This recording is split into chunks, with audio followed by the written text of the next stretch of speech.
آپ چیک بنا کے دیں گے اور آپ نہیں مریں گے, وہ دیکھے گا کہ پھر بھی اسی طرح ان کا گھر چل رہا ہے, گھر کا چولہا چل رہا ہے, کھا رہے ہیں پی رہے ہیں, تو اس کو خیال آئے گا بھائی اللہ کی راہ میں خرچ کرنے سے کم نہیں ہوتا. تو اس لیے اللہ نے بار بار قرآن میں کہا کہ لوگوں کو دکھا دکھا کے خرچ کرو, چھپا کے بھی کرو تاکہ کچھ چھپ کے بھی ہو اور دکھا کے بھی کرو. تبھی ہمارے شیخ حضرت مفتی رشید احمد صاحب رحمہ اللہ تعالیٰ چھپ کے تو پتہ نہیں کتنا کرتے ہوں گے, وہ تو نہیں بتاتے تھے, وہ تو پھر چھپا ہوا نہ رہا نا اگر بتا دیا. جو دکھا کے خرچ کرتے تھے وہ بھی ٹھیک ٹھاک تھا.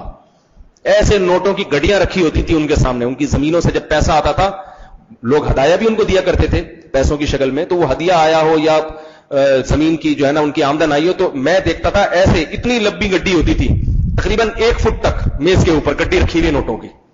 حضرت فرماتے تھے یہ چند لمحوں کے لیے میری ملکیت میں آئی ہے اور ابھی یہ ساری فی سبیل اللہ خرچ. الحمد لله نحمده ونصلي على رسوله الكريم, اما بعد فاعوذ بالله من الشيطان الرجيم, بسم الله الرحمن الرحيم. ومن يشرك بالله فقد افترى اثما عظيما, الم تر الى الذين يزكون انفسهم بل الله يزكي من يشاء ولا يظلمون فتيلا, انظر كيف يفترون على الله الكذب وكفى به اثما مبينا. سورہ نساء کی آیت نمبر 49 اور 50. پچھلے درس میں پچھلی آیتوں میں جو بیان ہوا تھا وہ یہ تھا کہ اللہ نے یہود و نصارہ کو اسلام کی دعوت دی اور بتایا کہ اگر تم اسلام کی طرف نہیں آتے تو تمہارا مستقبل پھر اچھا نہیں ہے, آخرت میں تمہارا کوئی ٹھکانہ نہیں ہے. اور اس کی وجہ بھی بیان کی کہ اللہ تعالیٰ شرک کے گناہ کو کبھی معاف نہیں کرے گا. اب جو آیتیں چل رہی ہیں وہ خاص یہود کے بارے میں, کیونکہ یہود یہ ماننے کے لیے تیار نہیں تھے کہ ہم بھی جہنم کا ایندھن بنیں گے, ہم بھی جہنم کی آگ میں جائیں گے. اس کی وجہ یہ تھی کہ یہود کی دنیا میں حکومت رہی ہے, خلافتیں رہی ہیں, علم میں چاہے وہ دنیا کا علم ہو یا دین کا علم ہو. رسول اللہ صلی اللہ علیہ وسلم کے آنے سے پہلے اللہ نے ان کو فضیلت دی تھی, دنیا کے علم میں بھی اور دین کے علم میں بھی. وَفَضَّلْنَاهُمْ عَلَىٰ عِلْمٍ عَلَى الْعَالَمِينَ. دین کے علم میں جو فضیلت دی تھی وہ تو بالکل واضح ہے, کیونکہ تمام انبیاء اسی قوم میں آئے تو انبیاء کے علوم ان کے پاس تھے. مشرکین مکہ اور بھی دنیا کے دیگر مشرکین ان کو ایجوکیٹڈ سمجھا کرتے تھے, پڑھا لکھا سمجھا کرتے تھے. جیسے ہندوستان میں جب مسلمان تھے تو اگرچہ 20% مسلمان, مگر ہندو مسلمانوں کو تہذیب یافتہ سمجھتے تھے, مانتے تھے کہ مسلمانوں کی تہذیب ہم سے اچھی ہے, یہ ہم سے زیادہ پڑھے لکھے ہوتے ہیں. باقاعدہ علماء کے پاس ہندو آ کے ان سے دم کراتے تھے. وہ جانتے تھے کہ ہمارے پنڈت کی پھونک میں وہ اثر نہیں ہے جو مسلمانوں کے مولویوں کی پھونک میں ہے. وہیں سے یہ پھونک سسٹم نے بر صغیر میں کمال پیدا کیا ہے. پھر آج کل سارے روحانی پھونکوں پہ ہی چل رہے ہیں. تو دنیا کے لوگ, دنیا میں مشرکین یہ سمجھا کرتے تھے کہ یہود زیادہ پڑھے لکھے لوگ ہیں, اور ظاہر ہے ان کے پاس تہذیب بھی تھی, کیونکہ انبیاء کی تعلیمات جس قوم کے پاس ہوتی ہیں اس کے پاس تہذیب دوسروں سے زیادہ ہوتی ہے. ابھی بھی آپ دیکھ لیں, یہود و نصارہ چونکہ انبیاء کو بہرحال مانتے ہیں, لہذا ان قوموں سے پھر بھی ان میں زیادہ تہذیب ہے جو انبیاء کو سرے سے مانتے ہی نہیں, کیونکہ ان کو تو انبیاء کی تعلیمات ہی نہیں پہنچی. تھائی لینڈ ہے, چائنا ہے, برما ہے, برما میں جو بدھسٹ لوگ ہیں, ان کی تہذیب اگر آپ جا کے دیکھیں تو آپ کو گوروں سے محبت ہو جائے گی. آپ کہیں گے گورے ان سے بہرحال بہت اچھے ہیں. خوراک ہی کو صرف دیکھ لیں, خوراک. چائنا اور برما کے لوگ جو بدھسٹ ہیں وہ ایسی چیزیں کھاتے ہیں کہ انگریز کو بھی اس سے الٹی آتی ہے دیکھ کے, اور انگریز ایسی چیزیں کھاتے ہیں کہ ہمیں ان کو دیکھ کے اس پہ الٹی آتی ہے کہ خنزیر بھی کھا رہے ہیں اور پتہ نہیں کیا کیا کھا رہے ہیں. لیکن اتنا گند وہ بھی نہیں کھاتے جتنا چائنا والے یا یہ لوگ تھائی لینڈ والے لوگ کھا جاتے ہیں. وجہ اس کی ہے کہ انبیاء کی تعلیمات کو پہلے فالو کرتے تھے اور پھر آہستہ آہستہ چھوڑتے چلے گئے. تو آپ جب کسی ماحول میں رہے ہوں تو کتنے ہی برے بن جائیں تھوڑے تھوڑے اثرات تو بہرحال رہتے ہی ہیں, ایک حد تک جاتے ہیں آگے. آپ جب صحابہ اکرام نے جہاد شروع کیا مختلف قوموں کے خلاف, تو اس زمانے میں جو ایک بات دیکھنے میں سامنے آئی کہ یہود و نصارہ ان سے جب قتال ہوتا تھا اور کسی علاقے پہ مسلمانوں کی حکومت قائم ہوتی تھی, تو اس کی نوبت نہیں آتی تھی کہ ان کو زنا سے یعنی روکنے کی کوشش کی جائے یا اور کوئی پابندیاں, وہ خود ان چیزوں کو برا سمجھتے تھے. لیکن ایسے واقعات ہوئے ہیں کہ جو اہل کتاب نہیں تھے, پارسی تھے, آگ کی عبادت کرنے والے لوگ, چاند سورج کی عبادت کرنے والے لوگ, ان کے میں مسائل یہ ہوتے تھے کہ انہوں نے بہت سو نے اپنی سگی بہنوں سے شادیاں کی ہوئی ہوتی تھیں, بہت سے اپنی معاذ اللہ بولتے ہوئے بھی عجیب سا لگتا ہے اپنی ماں سے نکاح کو بھی حلال سمجھتے تھے. حضرت عمر کے دور میں ایک علاقہ فتح ہوا مجوسیوں کا, تو ان میں رواج تھا سگی ماں سے بھی, خالہ سے بھی شادی ہو جاتی ہے, سگی بہن سے بھی شادی ہو جاتی ہے, بیٹی سے بھی ہو جاتی ہے. حضرت عمر نے حکم دیا کہ جس نے اپنے محرم رشتہ دار سے نکاح کیا ہے ان کو ایک دوسرے سے الگ کر دو. تو ایسا اس زمانے میں بھی ہوتا تھا, اس زمانے میں بھی. تو یہود و نصارہ چونکہ مانتے ہیں انبیاء کو اور انبیاء کی صحبت انہوں نے ان کے باپ داداؤں نے اٹھائی ہے, تو اس لیے دوسری قوموں کی نسبت ان میں تہذیب زیادہ ہے. اور ایک بات یہ بھی ہے کہ ان کی سمجھ میں اسلام بھی جلدی آتا ہے بنسبت دوسری قوموں کے. دنیا میں اسلام قبول کرنے کا جو سب سے زیادہ ریشو ہے, شرح ہے جس قوم میں, وہ عیسائیوں میں ہے. کیونکہ عیسائی حضرت عیسیٰ علیہ السلام جو بنی اسرائیل کے سب سے آخری پیغمبر تھے ان کو فالو کرتے ہیں, تو ان کو بہت جلدی اسلام سمجھ میں آتا ہے.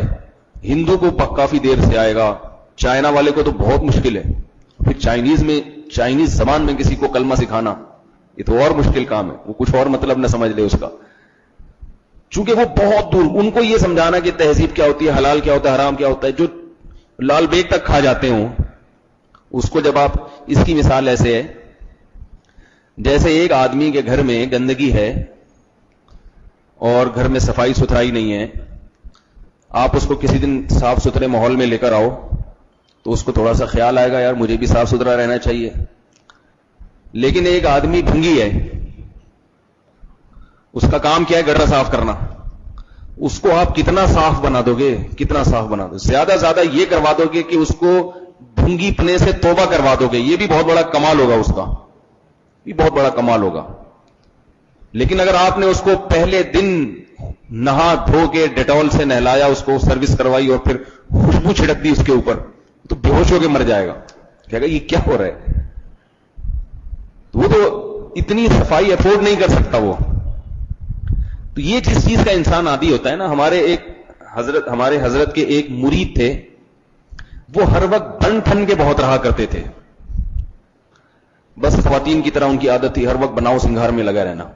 اسلام نے صفائی ستھرائی کا تو حکم دیا ہے, مگر یہ تو ہے نا کہ مرد کو تھوڑا سا کہے کہ زیادہ شو بازیوں کے چکر میں نہیں رہو گا, نہا دھو کے کنگھی کر لی کافی ہے, اتنا فیشن کافی ہے. ہر وقت خواتین کی طرح شیشے کے سامنے, آئینے کے سامنے بیٹھ کے اپنے نوک پلک درست کرتے رہنا اور مانگے نکالتے رہنا, یہ مرد کی مردانگی کے خلاف ہے. آپ نے دیکھا ہوگا نا آج کل مرد بھی بیوٹی پارلر جا رہے ہیں اور ان کی چہرے کی رگڑائی ہو رہی ہے, یہ تھوڑا سا زیادہ ہو جاتا ہے. دلہن کا بیوٹی پارلر جانا ٹھیک ہے, مرد جب دلہا بنے جاؤ نہا دھو کے شیمپو سے نہاؤ, ڈیٹول سے نہا لو, اس دن تھوڑا سا تیزاب ملا لو, بہت زیادہ صفائی ہو جائے گی, جراثیم مر جائیں گے. اتنا کافی ہے, اتنا کافی ہے. اس سے زیادہ پھر یہ حساب کتاب تھوڑا سا. لیکن ابھی چلو اتنا بھی وہ بیوٹی پارلر جا رہا ہے, تھوڑا سا بال بنوا لیے, لیکن ابھی تو عجیب سی حساب کتاب ہے. مردوں کا تھریڈنگ ہو رہی ہے, ان کے پتہ نہیں جڑیں اکھڑی جا رہی ہیں بالوں کی, اور آئی بروز بنائی جا رہی ہیں. یہ تو ہیجڑا پن ہے, اللہ کے بندو, مخنث پن ہے, کسی پہ طنز مقصد نہیں ہے. لیکن یہ گوروں سے آئی ہے یہ چیز. عورت اپنے شوہر کی اتنے چہرے کو دیکھ کے خوش نہیں ہوتی. وہ عورت کی فطرت بھی ہے, اس کو بندہ چاہیے, بندہ. سمجھ میں آ رہی ہے بات کہ نہیں آ رہی؟ آدمی ہونا چاہیے. تو لیکن اب چونکہ خواتین کی فطرت بھی چینج ہو گئی ہے. ہمارے ایک دوست تھے, میں نے ان سے پوچھا کہ میں نے کہا یار یہ عید کی رات کو بھی لڑکے بیٹھے ہوئے ہوتے ہیں, وہ منہ پہ کریمیں لگا کے, اور منجائیاں ہو رہی ہیں ان کی, کھسائیاں. کریم لگانا بھی ٹھیک ہے, اس کی حد تک بھی گنجائش ہے کہ چلو انسان کسی دعوت میں جا رہے, چہرے پہ بعض دفعہ خشکی ہو جاتی ہے, سردی, منہ پھٹنے لگتا ہے, تو چلو ویزلین لگا دی ہے, کریم لگا دی, لیکن اس کی باقاعدہ گھسائیاں ہو رہی ہیں, پھر اس کی وہ ریگ مال سے رگڑائیاں ہو رہی ہیں, پتہ نہیں کیا کیا ہوتا ہے بیوٹی پارلر, ہم تو کبھی گئے نہیں. رگڑائیاں ہو رہی ہیں, گھسائیاں ہو رہی ہیں اس کی, اور پھر اس کو ایسا چمکایا جا رہا ہے, پھر داڑھی بھی نہیں ہے, مونچھیں بھی نہیں ہے, کلین شیف کو بھی بہت اچھی طرح سے, واللہ عالم کیا ہوتا ہے, بہرحال ایسا بنا دیتے ہیں اس کو. لیکن وہ چیز تو نہیں بنتی نا جو عورت, اس طرح تو نہیں چمک سکتا نا بھائی. پھر بھی کیا خیال ہے, شیو کے اثرات تو نظر آ رہے ہوتے ہیں نا. اللہ نے مرد کو داڑھی بھی دی ہے تو وہ تو نہیں غائب کر سکتے آپ کہ بالکل ایسا ہو جائے کہ نکلی نہیں اس کی کبھی داڑھی, نشان تو نظر آئے گا, تو ہے تو پھر بھی آدمی. تو میں نے ان صاحب سے پوچھا, میں نے کہا کہ بھائی یہ کیوں اتنا ہو رہا ہے کہ یہ ان کے جو گرل فرینڈز ہیں وہ ان پر اعتراض نہیں کرتی کہ تم کیا کر رہے ہو یہ, کیونکہ وہ لڑکیوں کے لیے سجتے ہیں نا بہت سے لڑکے. تو مجھے ان صاحب نے بتایا, کہہ رہے ہیں ان کی گرل فرینڈز جو ہے نا آج کل, ان کی یہ ریکوائرمنٹ ہوتی ہے, تو وہ بھی ان کی بھی فطرت اللہ نے تبدیل کر دی. تو ہمارے حضرت تھے, ان کے ایک مرید تھے, وہ اپنے نوک پلک درست کرتے رہتے تھے ہر وقت بیٹھ کے, ٹوپی سیدھی کریں گے ہر وقت, بس تھوڑی سی بھی ٹیڑھی نہ ہو جائے ٹوپی. اور بہت ایسے جیسے دولہا ہوتا ہے نا, پہلے زمانے میں تو دولہا کے پاس ایک رومال بھی ہوتا تھا, پتہ نہیں ہوتا ہے وہ رومال کتنا برا لگتا ہے, بار بار اپنی ناک پہ رکھ رہا ہوتا ہے یوں کر کے. تو دولہا بنو, چھوڑیں بس ابھی میں ایک بات تک چینج ہو جائے گی. دولہا سادگی سے بنو تو اللہ بار بار بننے کی توفیق عطا فرمائے گا. دولہا بننے کو زیادہ فوکس کرو, سجنے پہ زیادہ زور نہ لگاؤ. اس کی کوشش کرو کہ اللہ بار بار دولہا بننے کی توفیق دے. لوگ کیا کرتے ہیں, ایک ہی دفعہ میں بنتے ہیں, مگر ایسا بنتے ہیں کہ بس وہ ایک ہی دفعہ میں کہتے ہیں ایسا اتنے ہزاروں روپے اپنے اوپر خرچ کر دیں گے, اتنے شاپنگ کریں گے جا کے, یہ والی ٹائی لے لو, یہ والا پاجامہ لے لو, یہ کڑائی والا کرتا لے لو, اور یہ جناب سوٹ لے لو, یہ بوٹ لے لو. کیا فائدہ, اس سے بہتر ہے سادہ سول کپڑوں میں دولہا بن جاتے, مگر بار بار بن جاتے ہیں, یہ زیادہ اچھا ہے. تو میں جب بھی الحمدللہ دولہا بنا ہوں نا, انہیں سفید کپڑوں میں, یہ جو پہنے ہوئے ہیں نا ایسے ہی بالکل یہی پگڑی, جو بیان میں اسٹائل ہے وہی دولہا بننے کا اسٹائل, بھائی یہی ہے, اتنا ہی ہے. کبھی جا کے مجھے یاد نہیں پڑتا کہ کبھی میں نے دولہا بننے سے پہلے اپنے لیے باقاعدہ کوئی کرتا شلوار بھی خریدا ہو. باقاعدہ عید پہ خرید لیتا ہوں, دولہا بننے سے پہلے نہیں. یہ بھی کوئی فرض نہیں ہے, کوئی آپ پہنے, بہت اچھے کپڑے پہنے, آپ بہت زیادہ سوٹ ٹائی پہنے, جو بھی آپ پہن سکتے ہیں, کوئی ناجائز نہیں ہے.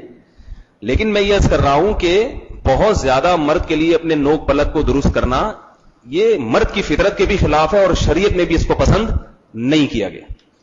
تو وہ جو تھے اداکار تھے, ایکٹر تھے, سوری ابھی میں نے پہلے ہی بتا دیا وہ کیا تھے, وہ پھر بیان کا مزہ خراب ہو جائے گا اس سے. وہ کیا کرتے تھے, ہر وقت نوک پلک درست کرتے رہتے تھے اپنے بیٹھ, تھے بڑے دیندار ماشاءاللہ, داڑھی بھی تھی ان کی اور تہجد گزار تھے. ہمارے حضرت نے ارادہ کیا کہ ان کو بلا کے تنبیہ کریں گے کہ بھائی ٹھیک ہے, اچھے بن کے رہیں, صاف ستھرے کپڑے پہنے, واسکٹ بھی آپ پہنتے ہیں, بہت اچھی بات ہے, لیکن یہ ہر وقت کنگھا لے کے, شیشہ لے کے اپنی مانگیں درست کرتے رہنا, یہ تھوڑا زیادہ ہو گیا ہے. حضرت کا ارادہ تھا ان کو ڈانٹ لگائیں گے, کیونکہ حضرت کے مرید تھے. تو کسی نے حضرت کو بتایا, حضرت یہ پہلے کوئی فلم ایکٹر تھے, یہ ہیرو تھے, کہیں انڈیا کی فلم میں آتے تھے, پرانی کوئی فلموں میں یا کہ ڈراموں میں آتے ہوں گے. انہوں نے توبہ کی ہے, یہ بیچارے بعد میں دیندار بنے, اور حضرت کے بیانات سن کے حضرت نے فوراً ان کو تنبیہ کرنے کا ارادہ ترک کر دیا کہ بھئی ان کے لیے یہ بھی بڑی قربانی ہے, کیونکہ انہوں نے جو ماضی میں وقت گزارا ہے, وہ تو اداکار تو ٹی وی میں آنے سے پہلے کہیں ان کے تو پورا میک اپ ہوتا ہے, اس پہ تو ڈسٹمبر کے ڈبے خالی ہوتے ہیں, وہ اتنی ان کو اب ایک طویل عرصہ اس حالت میں گزار دیا, تو ان کے لیے تو داڑھی رکھنا بہت بڑی قربانی ہے اداکار کے لیے, فنکار کے لیے. تو چلو یہ ٹھیک ہے, ان پہ چلتا ہے, کچھ نہیں کہا پھر, بھائی ٹھیک ہے صحیح, کیونکہ ہر آدمی کے حالات مختلف ہوتے ہیں. اب اس کو آپ اتنا زیادہ پابند بنا دیں کہ بھئی وہ پھر اس کے لیے فرمائے بالکل, پھر حضرت نے کچھ بھی نہیں کہا, اور اللہ نے ان کو ایسا مرتبہ عطا کیا, اللہ نے ان کو شہادت دی. وہ جو اداکار تھے, فنکار تھے, اللہ نے ان کو شہادت کی نعمت سے نوازا, بچے ان کے سارے حافظ.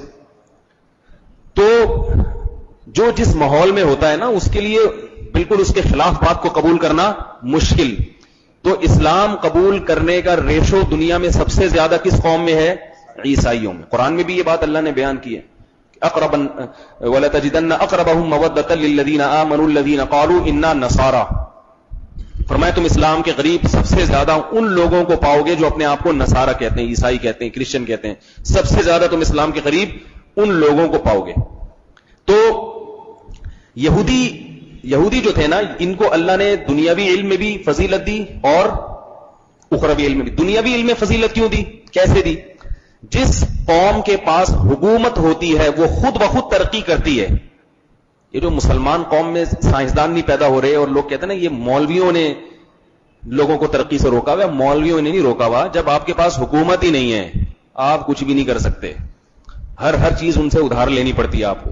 ایک حد تک وہ آپ کو جانے دیتے ہیں، اس کے بعد وہ جانے نہیں دیتے. اگر آپ میں کوئی باصلاحیت آدمی پیدا ہو کر تو وہ ہائر کر لیں گے، وہ اس کو اٹھا کے لے جائیں گے، وہ آپ کی صلاحیتوں کو اپنے لیے کیش کروائیں گے. تو آپ کی قوم کو اس سے فائدہ ہو ہی نہیں سکتا. اس کے لیے اتنا مضبوط ہونا پڑتا ہے جیسے وہ ہیں. جب تک مسلمانوں کی خلافتیں تھیں تو یہ گورے مسلمانوں سے پڑھا کرتے تھے، ان سے سیکھا کرتے تھے.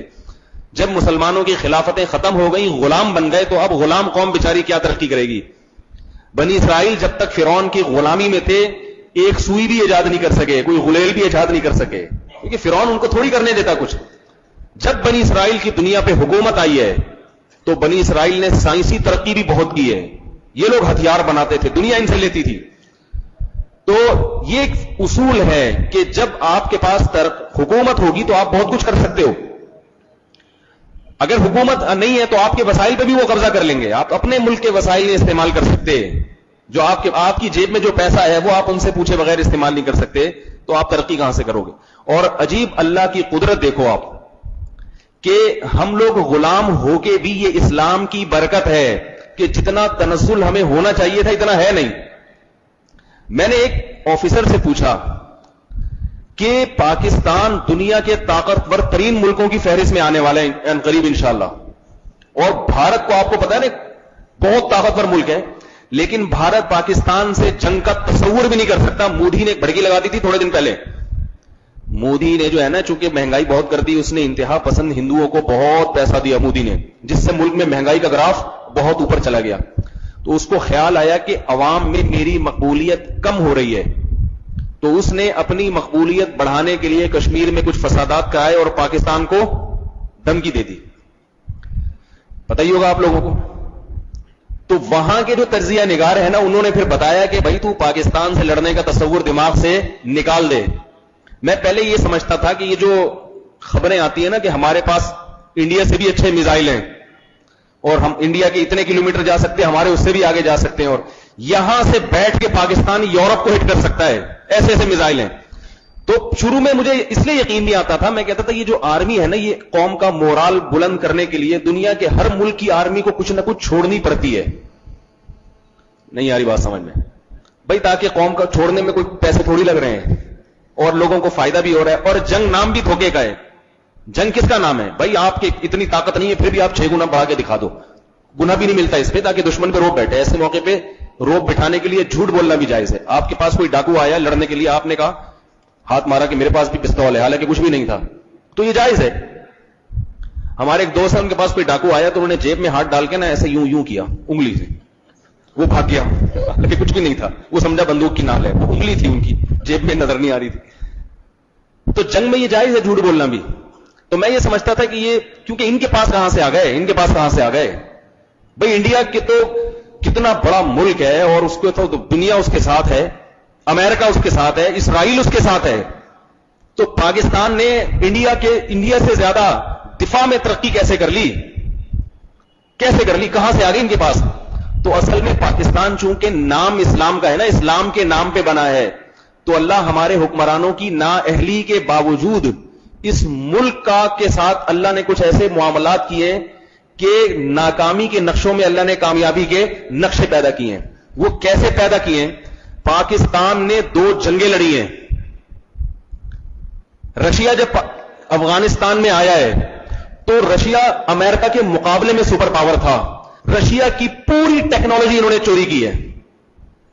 نہیں یار میرا غلط بات سمجھ، پوری ٹیکنالوجی رشیا کی پاکستان نے چوری کی ہے. اب آپ کہہ سکتے ہیں چوری کا الزام لگا سکتے ہیں. جنگ کی جو چوری ہے وہ چوری بولو نا بھائی، وہ ثواب ہے، ٹھیک ہے؟ کیونکہ وہ کیا کون سا حلال طریقے سے آئے تھے افغانستان میں. وہ میں مرغی والا واقعہ سناتا ہوں نا، چوری کی مرغی ہے، اس نے کہا الٹی طرف سے ذبح کیا تو اس نے کہا حرام ہو جائے گی. اس نے کہا پہلے کون سا حلال کی تھی؟ بھائی چوری کی مرغی ہے، الٹی گردن سے ذبح کرو، سادہ سیدھی طرف سے جیسے مرضی ذبح کرو، اللہ کا نام لو نہ لو تو ایسے ہی نام ہے. تو پاکستان پہ یہ چوری کا اگر کوئی الزام لگائے کہ انہوں نے افغانستان میں جو رشیا کے پورا اسلحہ, اس کی میزائل ٹیکنالوجی, اس کے ساری ٹیکنالوجی چوری کی ہے, تو یہ چوری کہاں سے؟ تو بھائی وہ بھی تو ڈاکو تھا, وہ کون سا حلال طریقے سے آیا تھا؟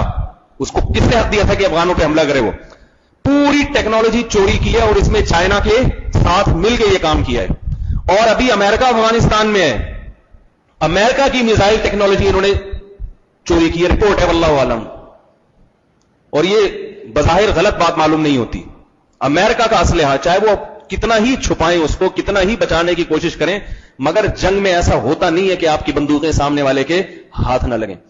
تو یہ پوری ٹیکنالوجی لی ہے, اور چائنا نے اس میں پاکستان کا بھرپور ساتھ دیا ہے. چائنا کے اپنے مفاد ہیں. تو اس دو ہی تو ملک ہیں دنیا میں سب سے بڑے, ایک رشیا تھا اور ایک کیا ہے؟ امریکہ ہے. نہیں یار میرا غلط بات سمجھ, پورے کہتے ہیں جہاز بنا لیے ہیں, پورے جہاز ریپیئر ہو جاتے ہیں یہاں پہ. تو یہ ایسی چند ایک چیزیں ہیں کہ اللہ تعالیٰ نے ہمارے نااہل ہونے کے باوجود دفاعی پوزیشن میں الحمدللہ بہت طاقتور بنا دیا ہے. اور یہ امریکہ کی جو ایجنسیز ہیں ان کی خبریں ہیں کہ مستقبل میں پاکستان کا شمار بہت طاقتور ترین ملکوں میں ہوگا. یہ ان کی خبریں ہیں, کیونکہ ابھی دنیا کے جو نقشے ہیں نا, جغرافیائی حالات بدل رہے ہیں. اگر یہ گوادر کی پورٹ مکمل ہو جاتی ہے, اور بہت تیزی سے اس پہ کام ہو رہا ہے, تو گوادر کی پورٹ اگر مکمل ہو جاتی ہے تو معاشی لحاظ سے پاکستان بھی سونے کے نوالے کھائے گا. تو غلام ہو کے بھی اللہ نے کچھ, یعنی حالات, اب جنگ مسلط ہو گئی نا افغانستان میں, تو اس افغانستان میں جنگ کے افغانوں کی یہ بہادری ہے کہ وہ اب تک امریکہ کو روک کے رکھا ہوا, انہوں نے لڑ رہے ہیں, جانے دے رہے ہیں. یہ ان کی بہادری ہے. مگر اس بہادری کا بہت بڑا فائدہ کون اٹھا رہا ہے؟ پاکستان اٹھا رہا ہے.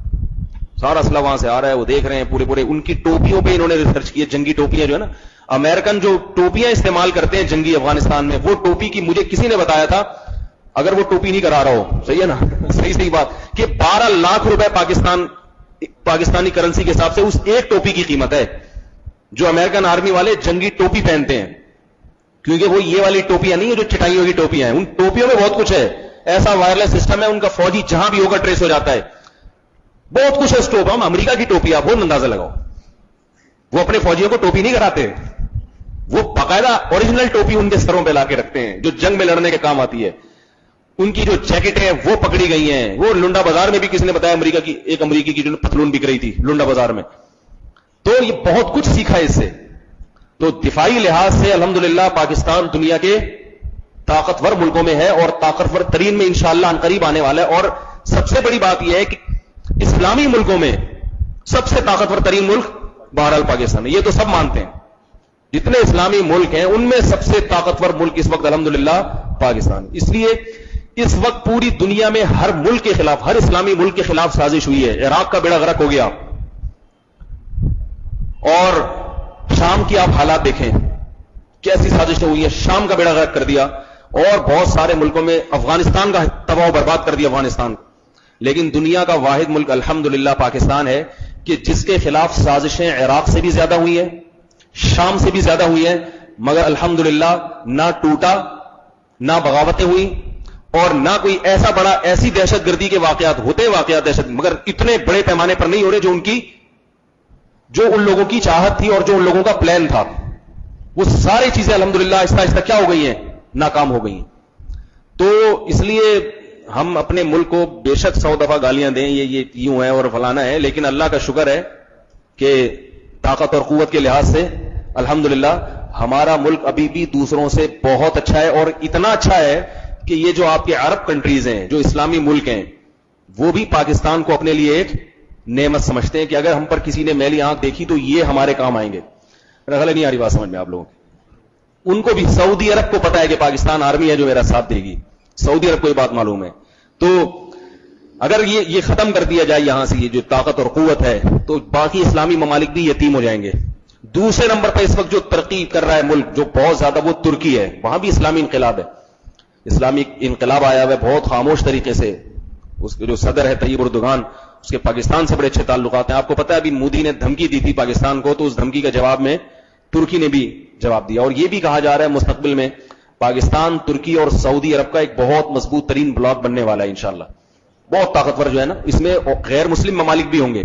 تو ابھی امریکہ کی وہ پوزیشن نہیں رہی ہے جو کسی زمانے میں خان بہادر کی ہوا کرتی تھی. ابھی وہ دم نہیں ہے اس کے اندر جو پہلے ہوا کرتا تھا. اور خاص طور پہ چائنا نے جب سے سر اٹھانا شروع کیا ہے.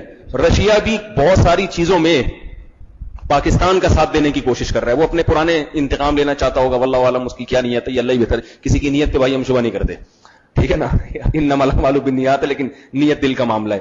تو بہت سارے ملکوں کے مفاد ہوتے ہیں, وہ اپنے مفاد میں مل جاتے ہیں. چائنا جو ہمارے ساتھ ملا ہوا ہے وہ اپنے مفاد میں ملا ہے, وہ ہم سے کوئی محبت تھوڑی کرتا ہے. تو میں یہ عرض کر رہا تھا کہ جب کسی ملک کے پاس حکومت ہوتی ہے, طاقت ہوتی ہے, تو وہ خود بخود سائنس اور ٹیکنالوجی میں بھی وہ ترقی کرتے ہیں. جب مسلمانوں کی خلافتیں تھی تو مسلمان ترقی کرتے تھے. اب کیا ہوتا ہے کہ ترقی نہیں ہو رہی تو سارا الزام مولویوں پہ لگایا جاتا ہے. میں ایک چھوٹا سا الزام کا ذکر کر کے اور اس کا جواب کا ذکر کر کے پھر اپنے اس بیان کو میں مکمل کرتا ہوں. کچھ دن پہلے میں نے یوٹیوب پہ اپنا ایک بیان پہ لوگوں کے کمنٹ پڑھے. میرا بیان تھا حضرت حسین رضی اللہ تعالیٰ عنہ یا حضرت معاویہ اور حضرت علی کے اختلافات کے بارے میں, ان کے میں نے کچھ بتایا تھا. نہیں, مجھے یاد آیا محرم کی حلیم, اس پر بیان تھا. محرم کی جو حلیم جو ہے نا, ہم جو دیگ بناتے ہیں, اس پہ میں نے کہا یہ لونڈے لپاڑوں کا کام ہے, یہ کوئی مذہبی رسم نہیں ہے. تو اس پہ کسی نے کمنٹ کیے ہوئے تھے کہ مولویوں نے لوگوں کو انہی اختلافی مسائل میں ڈالا ہوا ہے, اور بی بی سی کی سائنسی صفحے کی ایک لنک دیا اور اس میں رپورٹ دی کہ وہ لوگ پتہ نہیں کون سے سیارے پہ, ابھی کون سا مریخ پہ جو ہے نا انسان کو پہنچانے کا سوچ رہے ہیں وہ, اور یہ ابھی حلیم کی دیگوں میں گھسے ہوئے ہیں یہ مولوی لوگ. یعنی اس کا مطلب یہ تھا کہ ترقی سے روکنے والے کون ہیں, یہ مولوی. یہ لوگوں کو رفع الدین اور حلیم کی دیگ اور یہ حرام اور محرم میں شادی اور یہ وغیرہ ان چیزوں میں لگایا ہوا ہے. اور وہ انگریز کیا کر رہا ہے, ان تمام چیزوں سے بالاتر ہو کے مریخ پہ کمندے ڈالنے کی باتیں کر رہا ہے. تو بعض چیزیں الفاظ کے اعتبار سے بڑی دلکش ہوتی ہیں, مگر جب آپ ان کی گہرائی میں جاؤ تو ان میں جان نہیں ہوتی. بھائی جو جس کی فیلڈ ہے وہ اسی کے بارے میں بات کرے گا نا. ان لوگوں کے پادری ہیں جو مریخ پہ کمندے ڈالنے کی باتیں کر رہے ہیں, ان کے بھی سائنسدان باتیں کر رہے ہیں. نہیں یاری میرا خیال ہے آواز. ان کے جو سائنسدان ہیں وہ مریخ پہ کمندے ڈالنے کی باتیں کر رہے ہیں نا. ان کے جو مذہبی لوگ ہیں, جو پادری ہیں, وہ تو مذہبی باتیں کر رہے ہیں. وہ تو اب بھی اسلام پر اعتراضات, اور اس پہ جو ہے نا وہ یوٹیوب پہ ان کی ویڈیوز بھی ملیں گی آپ کو, اور اسلام کے خلاف کتابیں بھی چھپ رہی ہیں. جو بھائی جس کی فیلڈ ہوتی ہے وہ تو وہی کام کرے گا نا. نہیں یاری میرا خیال ہے بات. تو یہ اعتراضات مولویوں پہ نہیں ہوتا, یہ ہمارے ملک کے, اگر کسی نے کرنا بھی ہے تو ہمارے ملک کے سائنسدانوں پہ کرو, ان پہ کرو. بھائی آپ اپنی فیلڈ میں ذمہ داری ادا نہیں کر رہے. اگر کرنا ہے وہ تو الگ بات ہے کہ ان پہ بھی اعتراض اس لیے درست نہیں ہے کہ وہ جتنا ان کو اللہ نے صلاحیت دی وہ اس حساب سے کام کر رہے ہیں. وہ تو جتنی جس کے پاس صلاحیت ہوگی, وسائل ہوں گے, اتنا ہی کرے گا نا. وسائل ان کے پاس وسائل ہیں, ہمارے پاس نہیں ہے. وہ ہمارے پاس تو بہت سارے بکھیڑے ہیں جن میں ہم الجھے ہوئے ہیں. کسی نے کہا نا کہ وہ کولمبس اگر شادی شدہ ہوتا پھر وہ امریکہ دریافت کر ہی نہیں سکتا تھا. سوال ہی پیدا نہیں ہوتا. کیوں؟ اگر وہ امریکہ دریافت کرنے نکلتا, آدھے راستے میں میسج آ رہا تھا بیوی کا کہ واپسی پہ 6 انڈے لیتے ہوئے آنا, ½ کلو دہی اور واپسی پہ 6 انڈے لیتے ہوئے آنا, تو وہ جاتا امریکہ, وہ غصے میں وہیں سے واپس ہو جاتا. تو یہ جو بے فکری کی زندگی ہے, بے فکری سے میری یہ نہیں کہ یہ تو میں نے ایک لطیفے کے طور پہ سنایا ہے. جب پیٹ بھرا ہوا ہو, سارے مسائل حل ہو رہے ہوں, پھر آپ چاند پہ کمندے ڈالنے کی کوشش کرتے ہیں. ہمارا ملک اتنے وسائل میں, ہمارے دہشت گردی سے نمٹنا, ان لوگوں نے ہم کو مسائل میں الجھایا ہوا ہے. غربت, مہنگائی, لوڈ شیڈنگ, پھر قرضہ دے دے کے سود چڑھا دیتے ہمارے اوپر, خود ہی آگے آفریں کرتے ہیں ہم سے قرضہ لو, ہم سے قرضہ لو. اور ہمارے جو سیاسی حکمران ہیں وہ بکے ہوئے لوگ ہیں, ان کو قرضہ دے دے کے پھر ان کی جیبوں سے تھوڑی قرضہ لیتے ہیں. وہ تو عوام مغرور ہوتی چلی جا رہی ہے. تو ہمیں ان لوگوں نے اتنے مسائل میں ڈالا ہوا ہے کہ ہم چاند پہ کمندوں کی باتیں کریں یا ہم اپنے گھر کے جو ہے نا اپنے ملک کی عوام کے انڈے اور ڈبل روٹی کے مسائل حل کریں بیٹھ گئے. ایک صاحب امریکن تھے, امریکہ میں زیادہ رہے ہیں, ان کے سامنے کسی نے پاکستان کی برائی کی کہ پاکستان کی عوام ترقی کیوں نہیں کرتی, تو انہوں نے بتایا کہ ترقی پیٹ بھری ہوئی قوم کرتی ہے. انہوں نے کہا میں نے وہاں دیکھا ہے ان کے پاس بہت وسائل ہیں, ہم لوگوں کو انہوں نے غربت میں رکھا ہوا ہے, تو ہم نہیں کر سکتے, بہت مشکل ہے. وہ الگ بات ہے کہ اگر ہم صحیح لائن پہ آئیں اور بہت اس میں ٹائم لگے گا, پھر وہ ترقی بھی ہو سکتی ہے, سب کچھ ہو سکتا ہے. لیکن یہ جو الزام لگایا جا رہا ہے, یہ الزام کے سائنسی ترقی میں مولانا لوگ رکاوٹ ہیں. مولانا لوگ رکاوٹ نہیں ہے. ہاں یہ ضرور ہے کہ مولانا لوگ, بعض مولانا بلکہ بہت سے مولانا مذہبی ترقی میں بھی رکاوٹ ہیں, جو ان کی ذمہ داری تھی. عالم اور علماء کی جو ذمہ داری ہے وہ سائنس اور ٹیکنالوجی نہیں ہے, ان کی ذمہ داری ہے مذہب. اب مذہب بھی اسی طرح ہماری ضرورت ہے جس طرح سائنس اور ٹیکنالوجی ہے. یہ ایک الگ بحث ہے کہ بھائی پھر آپ یہ کہیں کہ اچھا مذہب کا کرنا کیا ہے ہم نے. مذہب بہت اہم, بلکہ مذہب کی اہمیت سائنس اور ٹیکنالوجی سے زیادہ ہے.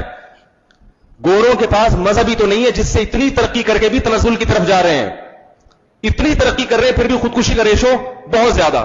کیا ترقی ہے کہ بوڑھے باپ کو اولڈ ہاؤس میں داخل کر دیا, بوڑھی ماں کو اولڈ ہاؤس میں داخل کر دیا, کسی عورت سے شادی کرنے کے لیے تیار نہیں ہے, کوئی اولاد کو پالنے کے لیے تیار نہیں ہے. کیا ترقی ہے؟ اس سے تو ہمارا غریب ٹھیلے والا ایک رکشے والا اچھا ہے, کم از کم گھر جاتا ہے, اس کو اولاد سے محبت ملتی ہے, بہنوں کی محبت ملتی ہے, باپ کی طرف سے اس کو شفقت ملتی ہے. ہمارا نظام ہے ایک باقاعدہ.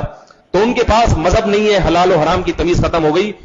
انہوں نے قانون کے زور سے جو ہے نا امن قائم رکھا ہوا ہے, قانون کی طاقت سے. قانون بہت سخت ہے, اور اس لیے سخت ہے کہ ضرورت ایجاد کی ماں ہے. جس چیز کی جس معاشرے میں ضرورت بہت ہوتی ہے وہ خود بخود. دیکھو ہمارے ملک میں جب تک دہشت گردی نہیں تھی تو دہشت گردوں کے بارے میں اتنے سخت قوانین بھی نہیں تھے. کوئی بھی کسی کو مار دے, تھوڑے سے پیسے کھلاؤ, نکل لو. اب جب دہشت گردی بہت زیادہ ہو گئی, میڈیا پہ آنے لگی, تو حکومت خود سنجیدہ ہوتی ہے نا, بھائی ایسا تو نہیں ہو سکتا. قوانین کیا ہو گئے؟ سخت ہو گئے. ان لوگوں کے ہاں جو بچوں کے حقوق ہیں یا عورتوں کے حقوق ہیں, وہ اس لیے ہے کہ ان کے معاشرے میں بچوں اور عورتوں پر جو ظلم تھا وہ ہمارے معاشرے میں نہیں ہے. ہمارے ہاں عورت کے حقوق پر اتنے قوانین نہیں بنے ہوئے. آپ کسی کو بھی چھیڑ دیں کوئی پولیس نہیں آتی, پھر بھی عورتیں بچی ہوئی ہیں کیونکہ کوئی چھیڑتا ہی نہیں ہے. وہ اس کو غیرت کے خلاف سمجھتا ہے. ابھی بھی ہمارے معاشرے میں الحمدللہ عورت کی عزت کرنے والے زیادہ ہیں, اس کی توہین کرنے والے کم ہیں. ان کے معاشرے میں اگر عورت کے اتنے سخت قوانین نہ ہو تو پھر ماضی کا یورپ اٹھا کے دیکھو, انہی نے جو اپنی تاریخیں لکھی ہیں, عورت کا کوئی عزت, اس کی کوئی عزت اور کوئی مقام نہیں تھا اس معاشرے میں, کوئی مقام نہیں تھا. بیویوں کو بیچا جاتا تھا, بیٹیوں کو بیچا جاتا تھا, اور بچوں پہ ظلم اور زیادتی, بچوں سے جنسی زیادتی کا تناسب بہت زیادہ تھا. تبھی وہاں قانون بنا کہ باپ اپنے بچے کو ڈانٹ نہیں سکتا. یہ اس لیے کہ تاکہ حالات پہ کچھ کنٹرول کریں. اس قانون کی ہمیں ضرورت نہیں ہے, ہمیں ضرورت نہیں ہے. تو علماء کا جو کام ہے وہ کیا ہے؟ پیغمبروں کی تعلیمات کو عام کرنا. اگر وہ اس میں خیانت کر رہے ہیں تو آپ اس پہ الزام لگائیں. اور سائنسی ترقی کس کا کام ہے؟ یہ جو یونیورسٹیاں بنی ہیں, دونوں چیزیں معاشرے کی ضرورت ہے, وہ اگر نہیں کر رہے تو وہ ان کا کام ہے. اور علماء نے دینی تعلیم کو الحمدللہ جس طرح سے زندہ کیا ہے, وسائل نہ ہو کے, مدارس کو آپ دیکھ لیں, کوئی وسائل نہیں ہے, حکومت 1 روپیہ نہیں دے رہی, مگر مدارس الحمدللہ ترقی پر ترقی کرتے چلے جا رہے ہیں. اور علم کا ایسا مضبوط نظام ہے مدارس میں. میں نے کالج کا زمانہ بھی دیکھا ہے, SM سائنس کالج میں پڑھتا تھا, اسکول کا زمانہ بھی دیکھا ہے. جس دن میرا پہلا دن تھا مدرسے کا, میں نے حیرانگی سے جو ہے نا اپنی انگلیاں منہ میں ٹھوس لی. میں نے کہا اتنی زبردست تعلیم اور ایسا تعلیمی نظام بڑی بڑی یونیورسٹیوں میں نہیں ہوتا. وہ اتنا پڑھتے تھے طلبہ, اتنا پڑھتے تھے, میں حیران تھا, یہ تو پاگل ہو کے مر جائیں گے. یہ اتنی محنت, 12 بجے تک کتاب لے کے بیٹھے ہوئے ہیں, پھر فجر کے بعد کلاسیں شروع ہو رہی ہیں, اساتذہ محنت سے پڑھا رہے ہیں. کبھی ایسا نہیں ہوتا کہ استاد آئیں اور بغیر پڑھائے حاضری لگا کے چلے جائیں. اسکولوں میں تو ہم دیکھ رہے تھے ٹیچر صاحب غائب ہیں, حاضریاں پوری لگی ہوئی ہیں, سارا وہی. تو ہم نے استاذوں کو دیکھا اتنی محنت کر رہے ہیں, جس سبق کو پڑھانا ہے اس کو پہلے سے باقاعدہ مطالعہ کر کے آئیں گے, پھر طلبہ کی نگرانی. تو یہ مدارس کا کی جو ذمہ داری تھی وہ انہوں نے الحمدللہ پوری کی ہے. آپ اسکول اور یونیورسٹیوں کی جو ذمہ داری تھی وہ ذمہ داریاں پوری نہیں ہو رہی. میں اپنے دوستوں میں بہت سو کو جانتا ہوں, کچھ بھی نہیں آتا مگر ایم اے کی ڈگریاں لے کے گھوم رہے ہیں, بن جاتی ہیں, ایم اے بھی ہو جاتا ہے, تھوڑے زیادہ پیسے لگ جائیں گے, پی ایچ ڈی میں تھوڑا سا اور پیسے ملا دو, ٹھیک ہے. عدالتوں کی حالت دیکھو, عدالتوں کی. ابھی جو لوگ علماء کے پاس اپنے کیسز کو لے کے جاتے ہیں, گھریلو جھگڑوں کو, علماء الحمدللہ بغیر کسی کی طرفداری کے, بغیر 1 روپیہ لیے ان کے کیسز کو بڑے آرام سے نمٹا دیتے ہیں. آپ عدالت میں جاؤ تو حال دیکھو کیا ہے. تو میں مشہور واقعہ سناتا ہوں نا, کہ ایک وکیل نے اپنے جج سے کہا کہ جج صاحب میرا جو موکل ہے اس کے دلائل قانون کی فلاں کتاب جو آپ کے سامنے رکھی ہے اس کے صفحہ نمبر فلاں پہ اس کی یہ دلیل موجود ہے. جج صاحب نے جب کھول کے دیکھا تو 5000 کا نوٹ تھا اس میں سامنے, کھول کے دینا تو 5000 کا نوٹ.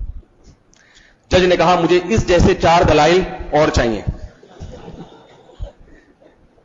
اس جیسے 4 دلائل. یہ عدالتوں میں ہو رہا ہے, یہ مدرسوں میں تو نہیں ہو رہا. اور اگر مدرسوں میں خیانت ہے, بہت سے مدرسوں میں ہے بھی خیانت, وہ مذہبی خیانت ہے, تو پھر ان کو برا کہو. آپ کس نے منع کیا؟ جو مولوی اختلافی مسائل میں لوگوں کو ڈال رہا ہے. لیکن کمال کی بات یہ ہے کہ لوگوں کو پسند بھی ایسے ہی مولوی آتے ہیں جو ایک دوسرے پہ کفر کے فتوے لگا رہے ہوں, جذباتی بیانات کر رہے ہوں, اختلاف اور فرقواریت میں ڈال رہے ہوں. یوٹیوب پہ آپ دیکھیں, اگر کوئی مثبت انداز سے بیان کرے گا کہ بھائی سب کو لے کے چلو اور جس کی جو خامی ہے صرف وہ بیان کی جائے اور اس کی خوبیوں کو نظر انداز نہ کیا جائے, اس طرح کا کوئی بیان, اس کے ویورز بہت کم ہوتے ہیں. اور اگر کوئی بندہ بیٹھا ہوا ہے نا جو مثال کے رفع الیدین کا مسئلہ لے لیں آپ, رفع الیدین کرنے والے ایک کلپ آپ ایسا کریں جس میں کرنے والوں کو بھی کہا کہ صحیح ہو, نہیں کرنے والے بھی ٹھیک ہوتے ہیں, دونوں صحیح ہیں. یہ اس کو زیادہ لوگ نہیں سنیں گے, کمنٹس بھی نہیں آئیں گے, زیادہ مخالفت کے کمنٹس آئیں گے. میں نے ایک بیان کیا کہ بھئی اہل حدیث کے بارے میں کہ ان سے چند گزارشات ہیں, اور اس میں اہل حدیث کی تعریف بھی کی. بھئی بعض چیزیں میں بڑی اچھی ہیں, لیکن چند گزارشات ہیں, چند مسٹیکس ہیں, اگر چھوڑ دیں تو میرا خیال تھا کہ اہل حدیث بھی خوش ہوں گے اور دیوبندی بھی خوش ہوں گے. نہ وہ خوش ہوئے نہ یہ خوش ہوئے. انہوں نے کہا کہ بکا ہوا ہے, ٹھیک ہے نا, اپنے مسلک کا دفاع نہیں کر رہا, اور انہوں نے ویسے ہی, کیونکہ پورا دفاع ان کا بھی نہیں کر رہا میں, تو انہوں نے کہا کہ یہ تو وہ کہہ رہے ہیں پورا صرف ہم کو مانو, ہمارے سوا کوئی جنت میں نہیں ہے. اور دیوبندی کہہ رہے ہیں کہ میں ہی ہوں, باقی جتنے لوگ ہیں سارے جہنمی ہیں. تو جو معتدل بات کرے گا مارکیٹ میں وہ چلتا نہیں ہے. عوام بھی اس کو زیادہ, عوام کو چاہیے چٹپٹی چیزیں, چٹپٹی چیزیں, ایسے چٹپٹے بیانات ہوں کہ بس زمین آسمان کے قلاوے ملا دو. تو یہ چیزیں عوام, جب آپ یہی چاہتے ہو تو پھر اسی قسم کی چیزیں مارکیٹ میں آئیں گی, ٹھیک ہے نا, اسی قسم کی چیزیں مارکیٹ میں آئیں گی. تو مولانا لوگ ترقی میں رکاوٹ نہیں ہے. مولانا لوگوں نے کبھی بھی نہیں کہا کہ اسکول نہیں جاؤ, اور بلکہ وہ تو یہ کہتے ہیں ہمارے پاس تو پروفیسروں کے فون آتے ہیں, حضرت میں گھر بیٹھے تنخواہ لیتا ہوں, حلال ہے, ٹھیک ہے نا. تو اگر اس کا فون کسی دوسرے پروفیسر کے پاس جائے گا وہ تو فتویٰ لگا دے گا حلال ہے, کہہ رہے میں بھی یہی کر رہا ہوں, میں کون سا پڑھاتا ہوں وہاں جا کے. لیکن کسی مولوی سے پوچھو گے وہ کیا کہے گا, تنخواہ حرام ہے, وہ یہی کہے گا نا. گورنمنٹ کے ابھی 3-4 دن پہلے ایک شخص نے مجھے راستے میں پوچھا, حضرت ہمارے ہاں جو گورنمنٹ کے ملازمین ہیں وہ دیر سے جاتے ہیں, جیسے 9 بجے حاضری ہے تو 12 بجے پہنچ رہے ہوں گے, تنخواہ پوری لیتے ہیں, کیا یہ حلال ہے؟ میں نے کہا 12 بجے اگر جا رہے ہیں تو پھر 3 گھنٹے لیٹ بھی اگر آ رہے ہیں تو بھی حلال ہونے کی کوئی گنجائش ہے. اول تو اس لیے یہ بھی صحیح نہیں ہے کہ جو گورنمنٹ کا ٹائم ہے نا اس ٹائم پہ آپ اگر ٹائم دیں گے تو آپ کو تنخواہ کے مستحق ہیں, اپنی طرف سے پوری رات آپ بیٹھے رہے اس کا کوئی, لیکن چلو گنجائش کا پہلو کہ سارے ہی 12 بجے پہنچ رہے ہیں, یہ اکیلا وہاں جا کے کیا کرے گا, کوئی کام دھندا تو ہوگا نہیں. تو تعویل کی جا سکتی ہے اس کو حلال کرنے کے لیے, بھائی 12 بجے جا رہے ہو, 3 گھنٹے لیٹ ہو تو چھٹی اگر 6 بجے ہو رہی ہو تو چلو 9 بجے آ جاؤ, وہ 3 گھنٹے بعد میں اضافی لگا دو, نہیں آج 6 بجے رہے, بلکہ 5:30 بجے نکل جاتے ہیں. پہلے 9 بجے کا ٹائم ہے, پہنچ رہے ہیں 12 بجے, نکل رہے ہیں 5:30 بجے. تو کیا تنخواہ, میں نے کہا اتنی دیر کی تنخواہ کیا ہو جائے گی, حرام ہو جائے گی. وہ گورنمنٹ کے خزانے میں آپ پر لازم ہے کہ واپس لوٹا دیں. پوری تنخواہ حرام نہیں ہے, جتنی دیر بیٹھ گیا اتنی ٹھیک ہے, جو اضافی ہے وہ. تو مولوی بیچارہ تو یہی بتاتا ہے کہ یہ حرام ہے, ناجائز ہے. وہ ترقی میں رکاوٹ کیوں بنے گا؟ وہ ترقی میں جب رکاوٹ ہوتا ہے وہ بولتا ہے کہ جاتے کیوں ہو, جاتے کیوں لوگوں کی خدمت کر رہے ہو. یونیورسٹی کے طلبہ کو بولیں گے تم پڑھتے کیوں ہو, یا پروفیسروں کو بولے تم لوگ کے لیے پڑھانا حرام ہے, یہ سائنس ہے, یہ پڑھا رہے ہو گوروں کی تعلیم ہے. مولانا یا مفتی بیچارہ یہی بتائے گا بھائی تمہیں جو کتاب دی گئی ہے وہ سلیبس ختم کرانا تمہارے اوپر واجب ہے, نہیں پڑھاؤ گے, چاہے وہ انگلش سکھا رہے ہو چاہے وہ فارسی سکھا رہے ہو. بلکہ وہ یہاں تک کہے گا اگر تمہارے ذمہ ہندوؤں کی کتابیں نہ گیتا وہ تمہارے ذمہ لگی ہے کہ بھئی مذہب کے بارے میں معلومات دینی ہے, وہ پڑھانی ہے, تو وہ جب تک نہیں پڑھاؤ گے تمہارے لیے تنخواہ حلال نہیں ہوگی. جو ذمہ داری سونپی گئی ہے وہ پوری کرنا ضروری ہے آپ پر. تو اس لیے جو ترقی کی بنیادی وجہ میں نے آپ کو بتا دی, اب میں بات کو سمیٹ کے ختم کرتا ہوں. تو یہودی جو تھے نا وہ دنیاوی علم بھی تھا ان کے پاس اور دینی علم بھی تھا. تو اس سے کیا ہوا, یہودیوں نے جب حکومت کی سلیمان علیہ السلام اور داؤد علیہ السلام, تو ان کے اندر ایک تکبر پیدا ہو گیا, برتری یہ پیدا ہو گئی کہ ہم اللہ کے لاڈلے لوگ ہیں اور ہم جیسی قوم دنیا میں کوئی بھی نہیں. حالانکہ یہ اللہ کے لاڈلے اس لیے تھے کہ انہوں نے پیغمبروں پر ایمان لائے, ان کی تعلیمات کو فالو کیا. جب انہوں نے تعلیمات کو فالو کرنا چھوڑ دیا, سود کھانا شروع کیا, اللہ نے کہا کہ ہم نے ان کو منع کیا تھا سود نہ کھاؤ, سود کھانے لگے. اللہ قرآن میں فرماتے ہیں ہم نے ان سے ماں باپ کے ساتھ اچھے سلوک کا حکم دیا تھا, انہوں نے والدین کو اولڈ ہاؤس میں جمع کرانا شروع کر دیا. قرآن میں اولڈ ہاؤس کا ذکر نہیں ہے, لیکن اتنا ضرور ذکر ہے کہ ہم نے ان کو والدین سے حسن سلوک کا حکم دیا تھا, ان کے مذہب کا حصہ تھا. تو یہ اولڈ ہاؤس کا تصور جو ہے نا, لگتا ہے کہ اسی وقت شروع ہوا ہوگا. انہوں نے ماں باپ کے ساتھ حسن سلوک ختم کر دیا, کیونکہ بوڑھے ماں باپ آپ کی ترقی میں رکاوٹ بنتے ہیں, ان کی خدمت کرنا پڑتی ہے. آپ بوڑھے ماں باپ کو چھوڑ کے کہیں جا نہیں سکتے. یہودی نے پیسے کو خدا بنایا کہ پیسہ کماؤ, اگر ماں باپ رکاوٹ ہے ان کو اولڈ ہاؤس میں جمع کرا دو, لائف کو انجوائے کرو. تو بہت ساری چیزیں انہوں نے دنیا سے محبت شروع کر دی, سود کھانا شروع کر دیا, فساد مچانا شروع کر دیا. تو اللہ نے ان سے حکومتیں چھین لی, ان سے علم بھی چھین لیا, اور اللہ نے جو ایک روحانی علم تھا, دنیاوی دینی علم تھا, وہ ان سے چھین لیا. اب عرب کے وہ بدو جو کسی پر حکومت تو کیا کرتے, ان پر کوئی حکومت کرنے کے لیے تیار نہیں تھا. اتنے بد تہذیب تھے وہ عرب کے لوگ کہ بھئی ان پر حکومت بھی نہیں کر سکتے ہم, اور وہ بھی کسی پہ نہیں کرتے تھے حکومت. اور بالکل جاہل اللہ نے اس قوم کو دنیا کی امامت کے لیے منتخب کیا. تو اب یہودیوں کو 2 چیزوں سے پریشانی ہوتی تھی. ایک تو یہ کہ ہم اس نبی پر ایمان کیوں لے کر آئیں کہ جس کی قوم اب تک ہم سے پوچھا کرتی تھی. سمجھ میں آ رہی ہے بات کہ نہیں آ رہی؟ ہم اس نبی پر ایمان کیوں لے کر آئے کہ یہ تو ہم سے پوچھتے تھے. یہ عرب کے بدو جن کو لکھنا پڑھنا تک نہیں آتا، یہودی تو لکھنا پڑھنا بھی جانتے تھے، ان کو تو لکھنا نہیں آتا، ہم ان پر ایمان لے آئے. اور دوسرا یہ تھا کہ ایمان لانے کے بعد جو ایک اپنی برتری تھی کہ نبی ہم میں آنا چاہیے، ہماری قوم میں آنا چاہیے، یہ دو چیزوں نے ان کو حسد میں مبتلا کر دیا. اور وہ بار بار جب لوگ مسلمان ہونا شروع ہوئے، بعض یہودیوں نے بھی اسلام قبول کیا، تو یہودیوں کے سرداروں نے کہنا شروع کر دیا نحن ابناء اللہ واحباؤہ، ہم اللہ کے بیٹے ہیں، ہم اس کے محبوب ہیں، ہم کچھ بھی کر لیں. کیونکہ جب کمپیئر کرتے تھے نا مسلمان یہودی کے، بھائی دیکھو اسلام یہ کہتا ہے اور تم یہ کہتے ہو، تو کون سا مذہب اچھا ہے؟ تو ساری دنیا کہتی بھائی اسلام کی تعلیمات اچھی ہیں. یہودیوں کی تعلیمات اسلام کے مقابلے میں اچھی نہیں ہیں، اور ان کے اعمال بھی اچھے نہیں تھے، اعمال بہت خراب تھے. وہ خود جانتے تھے کہ ہمارے اعمال یہ ہیں، جبکہ مسلمانوں کے اعمال دیکھتے تھے تو دیکھتے تھے کہ یہ ہم سے اچھے ہیں. تو اب کیا ہوا، یہودیوں نے یہ کہنا شروع کر دیا ہم جتنے مرضی برے ہوں ہم ہیں پھر بھی جنتی. کیونکہ ہم کیا ہیں؟ اللہ کے لاڈلے ہیں، تبھی اللہ نے ہمیں حکومتیں بھی دیں، خلافتیں بھی دیں، اور بار بار اپنے آپ کا تزکیہ کرتے تھے ہم بہت اچھے ہیں. تو ان آیات میں اللہ نے ڈانٹ لگائی، فرمایا الم تر الی الذین یزکون انفسہم، کیا تم نے ان لوگوں کو دیکھا نہیں جو اپنے آپ کو پاک صاف کہتے ہیں؟ بل اللہ یزکی من یشاء، اللہ جس کو چاہتا ہے پاک صاف کرتا ہے، آپ اپنی مرضی سے پاک صافی کا دعویٰ نہیں کر سکتے. اللہ کے ہاں جو کرائٹیریا ہے، جو معیار ہے، اس معیار پہ پورے اترو گے تو پاک صاف کہلاؤ گے، اپنے منہ سے کہنے سے پاک صاف نہیں ہو جاتے. اس آیت کی میں پوری تفصیل انشاءاللہ اگلے ہفتے بیان کروں گا، بہت اہم آیت ہے. ابھی اس میں جو ایک سبق ملتا ہے وہ میں تھوڑا سا بیان کر دوں تاکہ ایک ٹاپک جو ہے، ایک موضوع کمپلیٹ ہو جائے. وہ سبق یہ ملتا ہے کہ اللہ تعالیٰ کو کسی قوم کا یا کسی فرد کا اپنے منہ میاں مٹھو بننا پسند نہیں ہے. نہیں آ رہی بات سمجھ لیں؟ یعنی اللہ نے بتایا کہ نیک کون ہے، پاک صاف کا مطلب نیک، طہارت والا، شریف، جو ہمارے ہاں اس کے لیے جو الفاظ استعمال ہوتے ہیں، نیک آدمی، شریف آدمی، اچھا آدمی. تو اچھا کی ڈیفینیشن اللہ نے بتائی کہ اچھا وہ ہے جس کو اللہ اچھا کہے. خود اپنے منہ سے اچھا کہنے سے کوئی اچھا نہیں بن جاتا. ایک آدمی کہے میں بہت اچھا ہوں، میں یوں ہوں، میں وہ ہوں، بھائی آپ اس معیار پہ پورے اتر رہے ہو تو ٹھیک ہے، نہیں اتر رہے تو آپ اچھے ہوں گے، اچھے کے علاوہ کچھ بھی ہو سکتے ہیں، اچھے نہیں ہیں آپ. قرآن نے اس مضمون کو دوسرے مقام پر بھی بیان کیا. یہاں تو صرف اتنا بیان کیا کہ اچھا وہ ہے جو جس کو اللہ کہے. ایک اور جگہ بیان کیا کہ اپنے آپ کو اچھا ہونے کا دعویٰ بھی نہ کیا کرو اگرچہ اس معیار پہ پورا ہی کیوں نہ اتر رہے ہو. یہ سورہ نجم میں بیان فرمایا کہ فلا تزکوا انفسکم هو اعلم بمن اتقى، اپنے آپ کو پاکیزہ مت قرار دیا کرو، اللہ کو خوب معلوم ہے تم میں کون پاکیزہ ہے. آج بات پہ ہر آدمی ہر محفل میں بیٹھ کے اپنی بونگیاں مار رہا ہے، میں یوں ہوں، میں یوں ہوں، میرے اندر یہ صلاحیت، میرے اندر یہ کمالات. تہجد کے 4 رکعت 2 رکعت کی توفیق ملے گی تو بات پہ اپنے تہجد کا. ایک صاحب تھے، ان کو شوق تھا شو باندھنے کا، تو وہ بتانا چاہ رہے تھے میں تہجد ہی پڑھتا ہوں. انہوں نے کہا اگر ایسے بتاؤں میں تہجد پڑھتا ہوں تو لوگ کہیں گے تو ریاکار ہے. تو پھر انہوں نے کہا اپنے دوست سے کہا یار ہم دونوں رات ساتھ سو رہے تھے، تو میں جب رات کو اٹھا تو آپ مجھے نظر نہیں آئے، تو یہ بتا دیا کہ میں رات کو اٹھا تھا. ٹھیک ہے نا؟ تو اس طرح سے مختلف طریقوں سے اپنی عبادات کو ہائی لائٹ کرنا، اپنے اچھے اعمال کو ہائی لائٹ کرنا، یہ چیزیں اللہ کو پسند نہیں. اور اللہ نے کیسا بہترین جواب دیا، فرمایا ہوا جس کی نظر میں تم اچھا بننا چاہتے ہو اس کو پتا ہے. مخلوق کے لیے تھوڑی اچھا بننے کی کوشش کی ہے تم نے، اللہ سے ثواب کی امید پر اچھا بننے کی کوشش کی ہے، تو اس کو پتا ہے تم اچھے ہو یا نہیں ہو. اور آگے فرمایا ہوا اعلم بکم اذ انتم اجنۃ فی بطون امہاتکم، اللہ تمہیں اس وقت سے جانتا ہے جب تم اپنی ماں کے پیٹ میں چھپے ہوئے تھے. جب تم خود اپنے آپ کو نہیں جانتے تھے، تمہاری ماں اور تمہارا باپ تمہیں نہیں جانتا تھا، اللہ اس وقت سے تمہیں جانتا ہے کہ تمہارے اندر کیا کیا صلاحیتیں.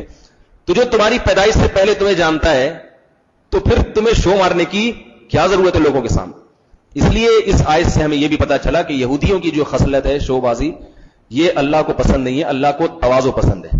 ہاں یہ ضرور ہے کہ بعض دفعہ اپنی کسی اچھائی کو اس لیے بیان کرنا پڑتا ہے کہ سامنے والا، یعنی اس پہ کوئی شرعی حکم مرتب ہو رہا ہوتا ہے، وہ اس لیے بیان کرنا پڑتا ہے کہ آپ نے کسی پر احسان کیا، اب وہ احسان فراموش آپ کو ستائے چلا جا رہا ہے، تو ایسے موقع پر اپنے احسان کا تذکرہ کرنا جائز ہے کہ بھائی میں نے تمہارے لیے یہی کیا اور تم جناب میرے ساتھ ایسا سلوک کر رہے ہو، یہ بھی ٹھیک ہے. اسی طرح بعض مرتبہ جو ہمارے بزرگوں کی، بعض اکابر کی عادت ہے کہ وہ اپنی بعض خوبیاں یا اپنے بعض اعمال لوگوں کو بیان کرتے ہیں.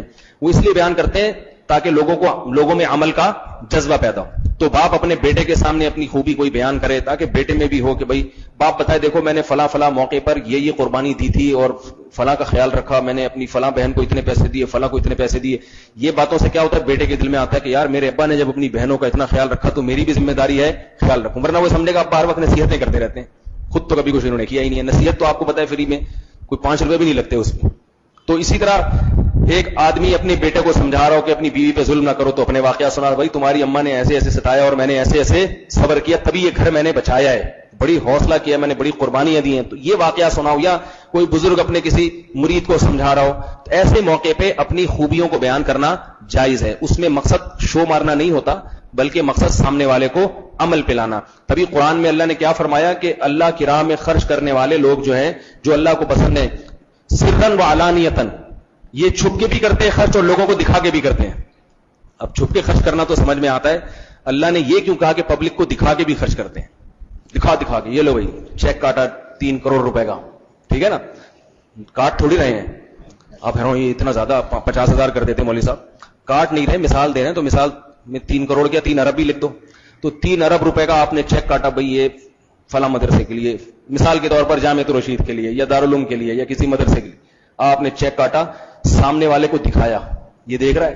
تو وہ جو کنجوس آدمی ہوگا نا وہ بے ہوش ہو جائے گا سن کے، پھر اس کو شرم آئے گی یار اس نے 3 کروڑ کا چیک بنا دیا، میرے سے کبھی 5 روپے بھی نہیں نکلے. اور پھر جب آپ چیک بنا کے دیں گے اور آپ نہیں مریں گے، وہ دیکھے گا کہ پھر بھی اسی طرح ان کا گھر چل رہا ہے، گھر کا چولہا چل رہا ہے، کھا رہے ہیں پی رہے ہیں، تو اس کو خیال آئے گا بھائی اللہ کی راہ میں خرچ کرنے سے کم نہیں ہوتا. تو اس لیے اللہ نے بار بار قرآن میں کہا کہ لوگوں کو دکھا کے خرچ کرو، چھپا کے بھی کرو تاکہ کچھ چھپ کے بھی ہو اور دکھا کے بھی کرو. تبھی ہمارے شیخ حضرت مفتی رشید احمد صاحب رحمہ اللہ تعالیٰ چھپ کے تو پتہ نہیں کتنا کرتے ہوں گے، وہ تو نہیں بتاتے تھے، وہ تو پھر چھپا ہوا نہ رہا نا، اگر بتا دیا. جو دکھا کے خرچ کرتے تھے وہ بھی ٹھیک ٹھاک تھا. ایسے نوٹوں کی گڈیاں رکھی ہوتی تھی ان کے سامنے، ان کی زمینوں سے جب پیسہ آتا تھا لوگ ہدایہ بھی ان کو دیا کرتے تھے پیسوں کی شکل میں، تو وہ ہدیہ آیا ہو یا زمین کی جو ہے نا ان کی آمدن آئی ہو، تو میں دیکھتا تھا ایسے اتنی لمبی گڈی ہوتی تھی تقریباً 1 فٹ تک میز کے اوپر گڈی رکھی ہوئی نوٹوں کی. حضرت فرماتے تھے یہ چند لمحوں کے لیے میری ملکیت میں آئی ہے اور ابھی یہ ساری فی سبیل اللہ خرچ. پھر یہ بھی بتاتے تھے کہ پیر و مرشد کا اپنے مریدوں کے سامنے شو مارنا یہ اخلاص سے بہتر ہے، کہ وہ شو مار دیا کرے، صحیح ہے نا، شو سے مراد یہ کہ ان کو دکھا دے، یہ زیادہ بہتر ہے، کیونکہ اس سے مریدوں میں خرچ کرنے کا جذبہ پیدا ہوتا ہے کہ یار ہمارے، ورنہ وہ بھی مرید کو بھی شیطان خیال نہ لگے شیخ صاحب خرچ کرنے کے فضائل بیان کرتے ہیں، آج تک کبھی 5 روپے کسی مرید کو دیے تو ہے نہیں انہوں نے، ٹھیک ہے نا، کبھی چائے تو پلا. ہمارے حضرت نہ چائے پلاتے تھے نہ بولتا، کوئی مہمان جاتا تھا تو وہ سوکھا ہی واپس آتا تھا، کیونکہ حضرت کسی ملنے والے بہت فرماتے اگر میں چائے شروع کر دوں میں تو دین کے کام کر نہیں رہوں گا نا، کیونکہ آج کل جو بھی آ رہا ہے بھائی چائے پلاؤ، اس کو یہ کھلاؤ پھر وہ کھلاؤ، تو ان کے پاس ٹائم نہیں تھا. تو بتاتے تھے میں نہیں چائے کسی کو پلاتا، جو آئے گا سوکھا آئے گا، سوکھا جائے گا، پہلے بتا دیا، ٹائم نہیں تھا ان کے پاس. تو اس سے کسی کو شبہ ہو سکتا تھا معاذ اللہ کنجوس ہیں. تو پھر حضرت نوٹوں کی گڈیاں، اور اتنا ایسی سخاوت تھی، ایسی سخاوت کا دریا میں نے اپنی زندگی میں کسی کو نہیں دیکھا جیسا میں نے اپنے پیر و مرشد کو دیکھا ہے. انتہائی کم آمدن میں مدرسوں میں پڑھایا، جب پیسہ نہیں تھا، جب وراثت تقسیم نہیں ہوئی تھی، جائیدادیں نہیں تھی، اتنی تھوڑی آمدن 10 یا 20 سال صحیح ہے بخاری پڑھائی ہے دارالعلوم کورنگی میں، شیخ الحدیث تھے، سب سے بڑا مقام اور مرتبہ ہوتا ہے حدیث پڑھانے والے کا، اور تنخواہ اتنی کم تھی. آج تو دارالعلوم نے بڑی ترقی کی، اس کو بہت غربت میں ہوتا تھا دارالعلوم کورنگی. تنخواہ اتنی کم تھی کہ فرماتے ہیں کہ ایک دن ایک مہمان آیا، دوبارہ آیا، کئی دفعہ آیا، تو جب بھی اس کو کھانا کھایا تو دال ہی ملتی تھی. ایک دن کہنے لگا میں آپ کے یہاں دال کے علاوہ کچھ نہیں پکتا، اور فرماتے میرا حلیہ ایسا ہوتا تھا لوگ مجھے سیٹ سمجھتے تھے، کیونکہ میں اپنے کپڑے ایسے رکھتا تھا کہ کوئی غریب سمجھ کے ایسا نہ ہو کہ مجھ سے آ کے پوچھ لے. بہت استغنا کے ساتھ وقت گزارے، بھائی جو ہے یہی ہے بس. تو کہتے ہیں کہ اس وقت ہماری توجہ گئی کہ ہم کئی دنوں سے کیا کھا رہے ہیں، دال کھا رہے ہیں. تو کہتے ہیں پھر میں نے اس کا حلال اتنا ہی ملتا ہے، حلال جو ہے اتنا ہی ملتا. ایک دفعہ کہتے ہیں انڈے والا آیا، وہ انڈے بیچ رہا تھا کہ بھئی گھروں میں انڈے لگوانے کے لیے نا، کہ ناشتے میں انڈے تو سبھی کھاتے ہیں، تو بھئی آپ بتائیں روزانہ میں آپ کے گھر پہنچا دوں گا. حضرت فرماتے ہیں ہمارے گھر بھی آیا، تو ہم نے کہا نہیں ہم لوگ کے پاس ہیں. حالانکہ کہتے ہیں انڈا، اصل بات یہ تھی کہ انڈا خریدنے کے پیسے نہیں تھے. 60 سال اس طرح گزارے ہیں، عمر کے 60 سال. سمجھ میں نہیں آ رہی بات. ان کے جو شیخ تھے محمود حسن رحمہ اللہ تعالی، ان سے لاہور میں سال میں ایک دفعہ ملنے جاتے تھے. بزرگوں کی زیارت کا بھی شوق تھا، سال میں ایک دفعہ اپنے شیخ کی زیارت کے لیے کیسے جاتے تھے، پورے سال تنخواہ سے تھوڑا تھوڑا چندہ جمع کر کے اتنے قابل ہوتے تھے کہ سال میں ایک دفعہ لاہور کا سفر کر سکیں. سمجھ میں نہیں آ رہی میرا خیال ہے. یہ ایک غربت کی حالت تھی, مگر کہتے ہیں کہ یہ میں اب بتا رہا ہوں یہ حالات جب اللہ نے مجھے دولت دی ہے, جب نہیں تھی تو میں یہ حالات بھی کسی کو نہیں بتاتا, تو لوگ آ کے قرضہ مانگتے تھے, لوگ سمجھتے بڑے مالدار ہیں. تو مدرسے سے تنخواہ لیتے تھے, وظیفہ بہت تھوڑا سا, پہلے اندرون سندھ بھی پڑھایا, لیکن جب اللہ نے پیسہ دیا تو ایسی سخاوت کے دریا بنے ہیں کہ 60 سال تک جتنے مدرسوں سے تنخواہیں لی تھی وہ ساری واپس کی ہیں. یہ کہنا آسان ہے, سمجھ میں آ رہی ہے بات. 1 سال کی تنخواہ انسان واپس کر سکتا ہے, 2 سال کی واپس کر سکتا ہے, 3 سال کی, جتنے سال جب سے بلوغت کے بعد سے پڑھایا تھا ساری تنخواہیں واپس کی تاکہ میرا پڑھانا فری میں ہو جائے, تو سارا دین میں چلا جائے. اور کہتے ہیں کہ اس کے علاوہ بھی پھر ان کو دیا, بہت زیادہ مدارس کے ساتھ تعاون کیا کرتے تھے اور غربا کے ساتھ جو بھی ان کا حساب کتاب تھا. اپنے پاس رکھتے کیا تھے, ایک ان کی دلچسپ بات بتا دوں تاکہ آپ کا یہ موضوع مکمل ہو. ان کا یہ تھا کہ اللہ نے جب پیسہ دیا ہے تو اچھا کھاؤ, اچھا پہنو, اور رہائش اچھی ہو, اور سواری, بولو بھائی یہ بڑے کام کی بات, یہ صرف واقعہ بڑا ہے, واقعہ نہیں ہے. سواری اچھی ہو, رہائش اچھی ہو, لباس اچھا ہو, خوراک اچھی ہو. ان کو اچھا بنانے کے لیے جتنا پیسہ چاہیے اتنا رکھو, باقی سارا صدقہ کر دو. تو حضرت کی جو رہائش تھی, ذاتی گھر نہیں تھا, وہ ذاتی گھر کے قائل نہیں تھے, جب جنازہ نکلنا ہی ہے تو کرائے کا بھی ٹھیک ہے, اسی کو ڈیکوریٹ کر دیا تھا حضرت. ایسا خوبصورت گھر تھا, چھچھوڑ پنا نہیں تھا اس میں, فانوس لٹکے ہوئے ہیں اور یہ لٹکا ہوئے جیسے بہت ساری چیزیں اٹھ پٹنگ سی ہوتی ہیں خام, ایسا نہیں. لیکن گھر میں جب ہم جاتے تھے کبھی کبھار صفائی کے لیے تو ایسا لگتا تھا جنت میں آ گئے ہیں. پورے گھر میں ٹائلیں تھیں, سمجھ رہے نا, تاکہ گھر خراب نہ ہو. ٹائلیں جب دیواروں پہ ہوتی ہیں اور خوبصورت ٹائلیں ہوتی ہیں تو کلر ولر کی ٹینشن سے جان چھوڑ گئی, انہیں کو دھو لیا, صاف ستھرے ہو گئے. اور ایسی مہنگی مہنگی خاندانی خوشبوئیں 24 گھنٹے, جو عرب کے بادشاہوں کے گھروں میں جو خوشبو جلتی ہے نا, وہ تھی ان کے پاس. اور بہترین لباس تھا, مہنگے ترین کپڑا پہنتے تھے. خوراک بڑی خاندانی, ناشتہ حضرت کا ماشاءاللہ ایسا خاندانی تھا, سیب لازمی کھایا کرتے تھے میٹھا. جب سیب کا موسم ختم ہوتا تو امریکہ سے سیب کی پیٹی منگواتے تھے کہ سیب کا ناغہ نہیں کروں گا ناشتے میں, صحت کے لیے بہت مفید ہے.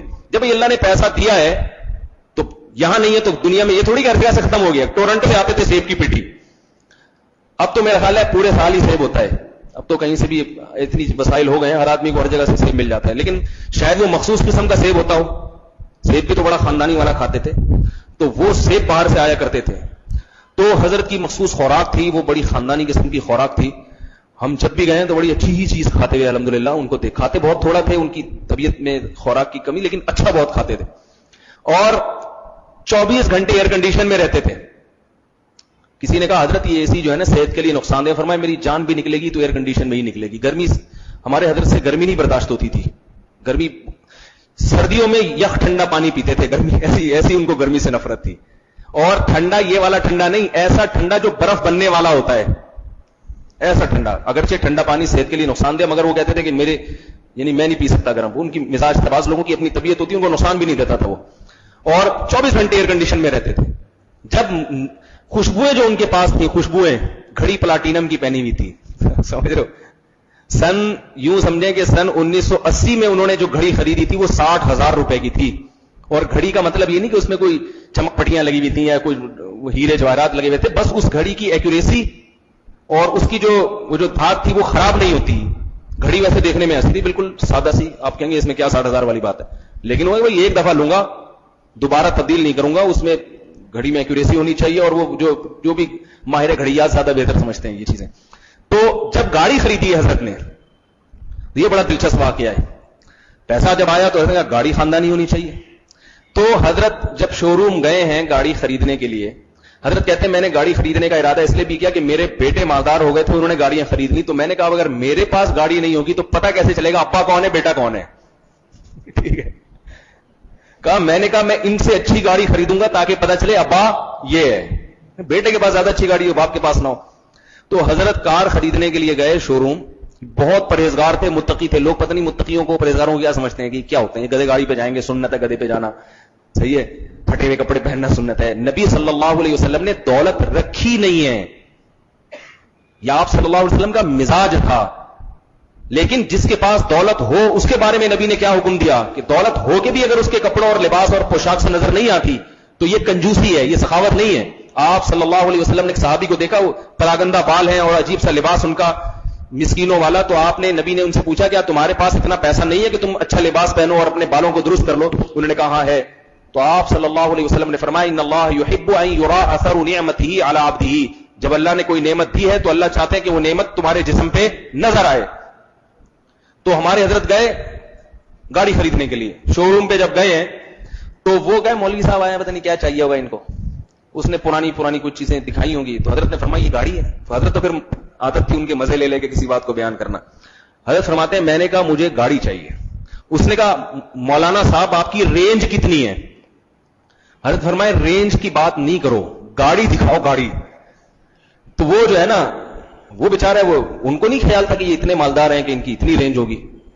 تو بہرحال نتیجہ قصہ مختصر ہے کہ حضرت کو یہاں شو روم میں گاڑیاں نہیں ملی. اس زمانے میں لڑائی ہو رہی تھی کویت میں صدام حسین کے خلاف, یہ 27 ملکوں نے جمع کر کے لڑائی کی تھی. تو کویت کے شہزادے ادھر ادھر بھاگ گئے تھے. انہی شہزادوں میں ایک پاکستان آیا ہوا تھا بھاگ کے گاڑی میں, گاڑی لے کے. تو کویت کے ایک شہزادے کے پاس بڑی لمبی چوڑی خاندانی گاڑی تھی, بھی میرے ذہن سے اس کا نام نکل گیا.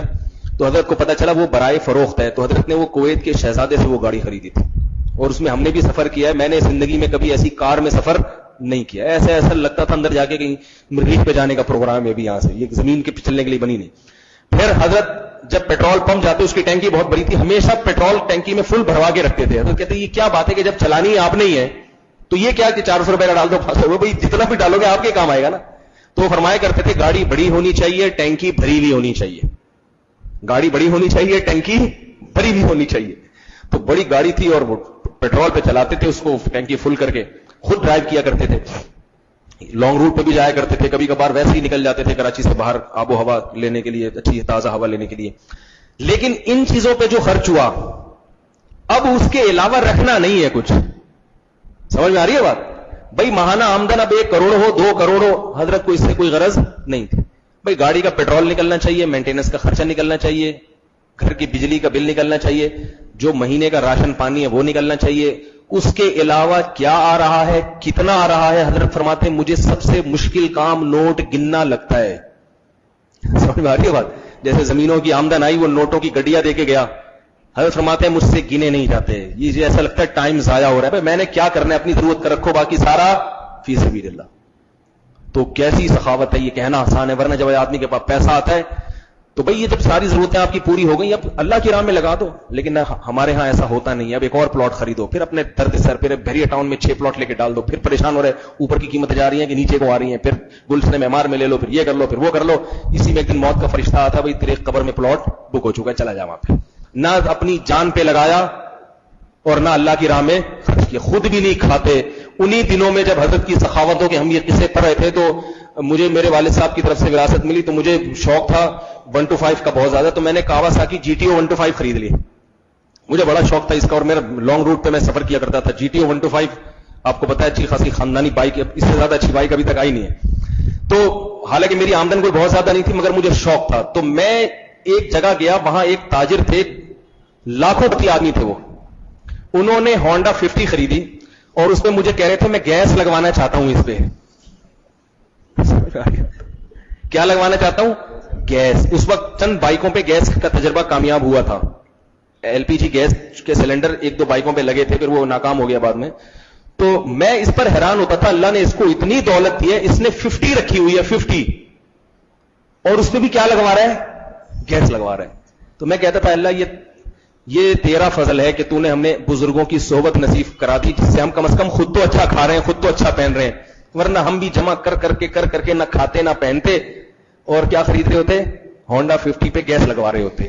ٹھیک ہے, ہونڈا 50 کے بارے میں تو مشہور تھا کہ اس کو پیٹرول پمپ کے قریب سے لے کے گزر جاؤ تو خوشبو سے ہی چل جاتی ہے, اس کو پیٹرول بھرنے کی ضرورت.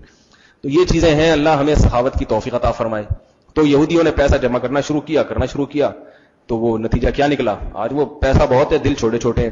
تو اپنی تعریفیں اگر ایسے کرے جیسے ہمارے شیخ اگر اپنی یہ باتیں نہ بتاتے تو پھر ہمیں تھوڑی عبرت ہوتی. ہمیں کیا پتا چلتا سخاوت کیا ہوتی ہے, اپنے اوپر خرچ کرنا کیا ہوتا ہے.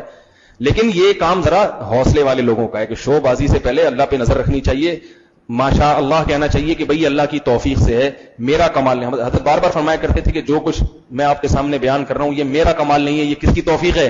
اللہ کی توفیق. تو اس لیے نظر بھی نہیں لگتی تھی اور اللہ کی نعمتیں چھنتی بھی نہیں تھی. ہم جب 2 لفظ تعریف کے بولے تو اگلے دن کچھ الٹا پلٹا ہو جاتا ہے. ایک صاحب نے کہا جب بھی میں نے اپنی تعریف کی ہے پتہ نہیں کچھ الٹا ہی ہوا ہے. میں نے کہا آپ کی تعریف کا مقصد کیا ہوتا ہے؟ شو مارنا. اللہ کی نعمت کا تذکرہ نہیں ہوتا, دوسرے کو نیچا دکھانے کے لیے ہوتا ہے, اس لیے پھر نظر لگ جاتی ہے اور یہ سب کچھ ہوتا ہے. بہت سارے سوالات ہیں بھائی. کسی نے کہا میرے والد کا انتقال ہو گیا, میری والدہ کی عمر 70 یا 75 سال ہے, ان کی عدت کس طرح ہوگی؟ عمر جتنی بھی زیادہ ہو, جب شوہر کا انتقال ہو جائے تو 130 دن عدت ہے. 4 مہینے 10 دن بنتے ہیں, 130 دن. دولت کا صحیح استعمال اور فضول خرچ میں کیا فرق ہے؟ میں نے بتایا فضول خرچ, ابھی جو میں نے بتایا فضول خرچ یہ ہے کہ آپ اپنی ضرورتوں سے بھی زیادہ خرچ کرنا شروع کر دیں. آپ خود کھا نہیں رہے ہیں, اتنے پیسے ہیں نہیں, اڑائے چلے جا رہے ہیں, صدقہ خیرات کرتے چلے جا رہے ہیں, خود گھر میں کھانے کے لیے پریشان. تو پہلے اپنی بنیادی ضرورتیں پوری کریں, تبھی اللہ نے بھی قرآن میں کہا اضافہ خرچ کرو, اضافہ. پہلے اپنے بیوی بچے, اپنا گھر بار, ان کی ساری بنیادی ضرورتیں پوری کریں, پھر جو بچتا ہے وہ آپ اللہ کی راہ میں خرچ کریں. یا اور فضول خرچی میں یہ بھی ہے کہ ایسی جگہ خرچ کیا جائے جو خرچ کرے گی, گٹکے پہ خرچ کر رہا ہے, ڈبو اس نوکر پہ اڑا رہا ہے پیسے, یہ بھی جائز نہیں ہے. ایک شخص اپنی بیوی کو رکھنا نہیں چاہتا, اسے طلاق بھی نہیں دیتا, وہ مزید کتنا انتظار کرے؟ عورت کو چاہیے ایسی صورت میں مرد سے طلاق مانگے. اگر وہ نہیں دیتا تو پھر عدالت سے رجوع کرے. عدالت کا خلا بعض صورتوں میں معتبر ہوتا ہے. اگر شوہر بالکل ہٹ دھرمی پہ اترا ہوا ہے, وہ حقوق دینے کے لیے بھی تیار نہیں ہے. ہم عدالت کے خلا کو جو کہتے ہیں نا غلط ہے, وہ اس لیے کہ شوہر حقوق دینے پہ بعض دفعہ آمادہ ہوتا ہے, وہ ایگری ہوتا ہے کہ بھائی ٹھیک ہے اگر خلا کی بات ہے تو میں رکھتا ہوں, حقوق ادا کروں گا, لیکن عدالتیں پھر بھی دے دیتی ہیں. لیکن اگر ایسی کنڈیشن ہے کہ شوہر عورت کے بنیادی حقوق دینے کے لیے تیار نہیں ہے, اڑی نہیں, نہ میں چھوڑوں گا نہ میں رکھوں گا, تو ایسی صورت میں اگر عورت عدالت سے رجوع کرتی ہے اور عدالت اس کو خلا دے دیتی ہے تو وہ شرعاً خلا معتبر ہے, وہ کنسیڈر ہوگا خلا اس. اگر بچے ہیں تو ان کی تربیت کی خاطر وہ شادی کر سکتی ہیں؟ جی ہاں کر سکتی ہیں, کیوں نہیں. مجھ سے پوچھنے کہ شادی کر سکتی ہے کہ نہیں کر سکتی. ہمارے بارے میں تو سب کو پتا ہے کہ جو نہیں بھی جن کو کرنی چاہیے ہم ان کی بھی کروا رہے ہیں, ان کو بھی مشورے دے رہے ہیں. کیا خلفائے راشدین کا قرآن میں ذکر اگر ہے تو کون سی آیت ہے؟ کیا کسی خلیفہ کے دور خلافت میں کسی چیز کو بڑھایا یا کم کیا گیا؟ اگر ایسا ہوا ہے تو دین اس چیز کی یاد دیتا ہے. خلفائے راشدین کا قرآن میں صراحتاً ذکر نہیں ہے. قرآن میں صحابہ اکرام کا ذکر ہے اور ان کے صحابی ہونے کی فضیلت درجنوں آیتیں اس کے اوپر. اور حضرت ابو بکر صدیق رضی اللہ تعالیٰ عنہ کا باقاعدہ قرآن مجید میں ایک تذکرہ ہے کہ غار میں حضرت ابو بکر جو نبی صلی اللہ علیہ وسلم کے ساتھ تھے تو اللہ نے ان کو بتایا کہ آپ کے ساتھی تھے آپ کے ساتھ, تو ان کا صراحتاً تذکرہ ہے. باقی یہ تذکرہ نہ ہونے سے کوئی فرق نہیں پڑتا. رسول اللہ صلی اللہ علیہ وسلم نے خلفائے راشدین کی فضیلت کو بیان کیا. رہا یہ مسئلہ کہ کیا خلفائے راشدین کے دور میں دین میں کچھ اضافہ کیا گیا یا کمی کی گئی, یہ بہتان ہے. بہت سے لوگ کہتے ہیں کہ خلفائے راشدین نے کچھ ایسے کام کیے جو نبی میں نہیں تھے, دور میں نہیں تھے. جیسے تراویح کے بارے میں بعض اہل حدیث علماء, اکثر اہل حدیث علماء تو تراویح کو سنت مانتے ہیں, لیکن بعض اہل حدیث ایسے بھی جو سرے سے تراویح ہی کو بدعت کہتے ہیں.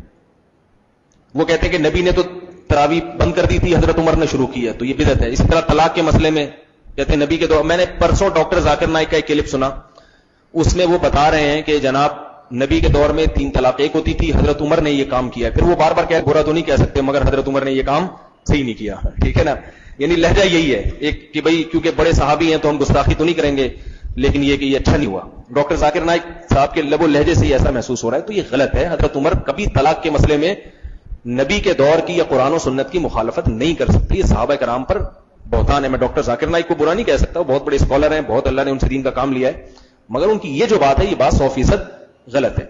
تو خلفائے راشدین نے اگر کبھی کوئی ایسا کام کرنے کی کوشش کی جو ان کے خیال میں دین تھا لیکن حقیقت میں وہ دین نہیں تھا, تو سارے صحابہ کھڑے ہو گئے ان کے خلاف اور ان پہ احتجاج کیا. جیسے حضرت عمر نے یہودی اور عیسائی عورت سے نکاح پہ پابندی لگائی, صحابہ کو خطوط بھیجے کہ تم دنیا بھر میں جا رہے ہو, یہودی اور عیسائی عورتوں سے نکاح مت کرو, تو صحابہ نے یہ پابندی قبول نہیں کی, بلکہ حضرت عمر سے پوچھا کہ جس چیز کو اللہ نے حلال کر دیا قرآن مجید میں آپ اس پر کیسے پابندی لگا رہے ہیں. حضرت عمر نے پھر اپنی صفائی بیان کی ہے کہ اللہ کی قسم میں حرام نہیں کر رہا, میں حرام نہیں کر رہا اس کو, صرف اس لیے کہ یہ بہت سی ان میں فاحشہ عورتیں ہوتی ہیں, جب یہ مسلمانوں کے کلچر میں آئیں گی تو مسلمانوں کا کلچر خراب ہوگا. حلال حرام نہیں ہے, نکاح کرو گے ہو جائے گا. اس کے باوجود بہت سے صحابہ ہیں جن کے پاس حضرت عمر کے خطوط گئے, انہوں نے پھر بھی کی, لیکن حضرت عمر نے نہ ان کو کوئی سزا دی اور نہ ان کو زبردستی یعنی کوئی مجبور کیا طلاق دینے پر. حضرت حذیفہ کا مشہور واقعہ ہے, حضرت عمر نے کہا کہ وہ یہودی عورت سے نکاح کرنے لگے, حضرت عمر نے منع کیا, انہوں نے فرمایا حرام ہے تو میں چھوڑ دوں, فرمایا نہیں حرام نہیں ہے, حرام نہیں ہے, پھر بھی کر لیا نکاح, پھر چھوڑ دیا, تھوڑے دنوں میں طلاق دے دی. لوگوں نے پوچھا جب امیر المومنین منع کر رہے تھے تو شادی کر لی, اب وہ کچھ نہیں کہہ رہے تو طلاق دے دی. انہوں نے کہا اگر میں اس وقت نہیں کرتا شادی اور طلاق دیتا تو لوگ کہتے کہ اللہ کے حکم پر امیر المومنین کے حکم کو ترجیح دے رہا ہوں. اب اپنی مرضی سے طلاق دی ہے, وہ اس کی وجہ یہی تھی کہ وہ فاحشہ تھی. تو اس طرح کے بہت سارے واقعات ہیں. صحابہ کرام کبھی بھی